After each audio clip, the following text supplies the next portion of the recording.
இதய நோய் போன்ற விஷயங்களுக்கு வந்து ஆயுர்வேதத்தில் மருந்து இருக்கா? நிச்சயமாக மருந்து இருக்குங்க. அது இதய நோயாக இருக்கட்டும், அது சிறுநீரக நோயாக இருக்கட்டும், அது லிவர் டிசீஸாக இருக்கட்டும். I am here to give you confidence. நான் உங்களுக்கு நம்பிக்கை கொடுக்குறேன், நான் உங்களை வழிகாட்டுறேன். பார்த்துக்கோங்களேன், நான் உங்களை குணப்படுத்துறேன்னு நான் சொல்லலை. ஏன்னா எல்லா மருத்துவர்களுமே வந்து அபவ் த ஆவரேஜ் ஸ்டூடெண்ட் தான் நீட் எழுதுறாங்க அல்லது என்ட்ரன்ஸ் எழுதுறாங்க, மருத்துவக் கல்லூரியில் படிக்கிறாங்க. அதுக்கப்புறம் வந்து ஒரு ஹாஸ்பிட்டலை எஸ்டாப்ளிஷ் பண்ணணும், ஒரு ஹியூஜ் இன்வெஸ்ட்மெண்ட் அங்கே இன்வால்வ் ஆகிறது. அங்கே உட்காந்துட்டு நான் வந்து இல்லைங்க உங்க டிசீஸ் ஒன்றுமே பிரச்சனை இல்லைங்க அப்படின்னு சொல்லி எல்லா நோயும் அனுப்ப முடியாது. ஏன்னா I am above average student, I did my education and my business is dealing with your disease. I have a mentor, he told like change your thought process.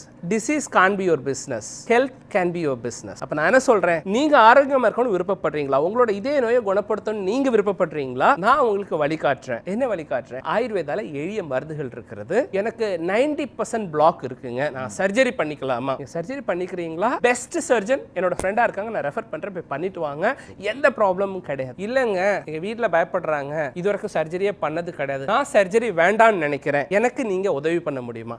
நிச்சயமா பண்ண முடியுங்க. சர்ஜரி வேண்டான்னு இல்லை, சர்ஜரி நம்ம போஸ்ட்போன் பண்ணணும்னு ஒரு decision எடுங்க. நான் மருந்துகள் கொடுக்குறேன். காலையில் வெறும் வயிற்றில் உங்களோட வயிறை சுத்தப்படுத்துறதுக்கு மருந்து கொடுக்குறேன். சாப்பாட்டுக்கு முன்னால் உங்களோட ரத்தத்தை சுத்தப்படுத்துறதுக்கு மருந்து கொடுக்குறேன். சாப்பாட்டுக்கு அப்புறம் உடம்புல இருக்க கொழுப்புகளை குறைக்கிறதுக்கு மருந்து கொடுக்குறேன். நீங்கள் படுக்க போகிற டைமில் உங்களுக்கு ரசாயனங்கள் கொடுக்குறேன். இது இதயத்தில் இருக்கக்கூடிய அடைப்புகளை கொஞ்சம் கொஞ்சமாக குறைக்கும்.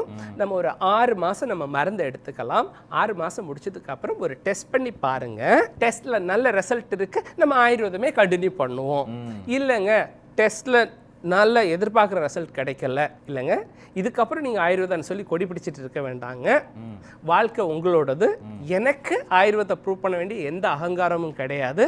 பெட்டர் இப்போ நம்ம 2 பேரும் சேர்ந்து ஒரு டிசிஷன் எடுக்கிறோம். உங்கள் உடம்புக்கு ஆயுர்வேதம் ஒத்துக்கல, ஏன் ஒத்துக்கலன்னு ஒரு கேள்வி வரும், கண்டிப்பாக வரும். இது 6 மாதத்துக்கு முன்னாடியே பண்ணியிருக்கலாமே. இல்லை, ஆயுர்வேதம் சொல்கிறது பிஷக் திரவியான் உபஸ்தாதா ரோகி பாத. நான் கொடுக்குற மருந்தோட நீங்கள் காலையில் எழுந்து ஒரு மூச்சு பயிற்சி பண்ணுறதும் உங்கள் வாழ்க்கை முறை நீங்கள் எப்படி அமைச்சுக்கிறோங்கிறது நிச்சயமான பலன்கள் கொடுக்கும். ஒரு வேளை உங்களால் அதை ஃபாலோ பண்ண முடியலை, சார் எப்படி சார் அதை ஃபாலோ பண்ணாமல் இருக்க முடியும்? நான் சொல்கிறேங்க எண்ணெயில் பொரிச்சு சாப்பிடக்கூடாது அப்படின்னு. ராஜ்மோகன் வீட்டில் என்ன பண்ணுறாங்க அப்படின்னா வந்துட்டு நல்ல சிக்கன் 65 பண்ணுறாங்க, இல்லை நல்ல வடை பொரிக்கிறாங்க. நம்ம மூக்கு மனுஷன் மூக்கு, டாக்டர் தான் மருந்து கொடுக்குறாரு, ஒரு பீஸ் சாப்பிட்டா தெரியவா போகுது. ஒரு மனசு வந்து சபலப்பட்டு. ஆனால் நான் ஆச்சரியப்படுறது டாக்டர், எனக்கு நான் இப்போ ஒரு நேரம் இன்ட்ராக்ட் பண்ணுறது உங்ககிட்ட அகங்காரமே இல்லை, நான் தான் சிறந்தவன் எந்த தான் சிறந்ததுன்னு இல்லாமல் அதை ஒரு மிடில் பாயிண்ட்டுக்கும் நீங்கள் அறைவா ஆறீங்க. இது வந்து எனக்கு வந்து நான் சொல்கிறது வந்து இதுதான் நம்மளோட கல்வியும் பகுத்தறிவோட மிக சிறந்த கொடையாக நான் நினைக்கிறேன். பார்த்துக்கோங்க,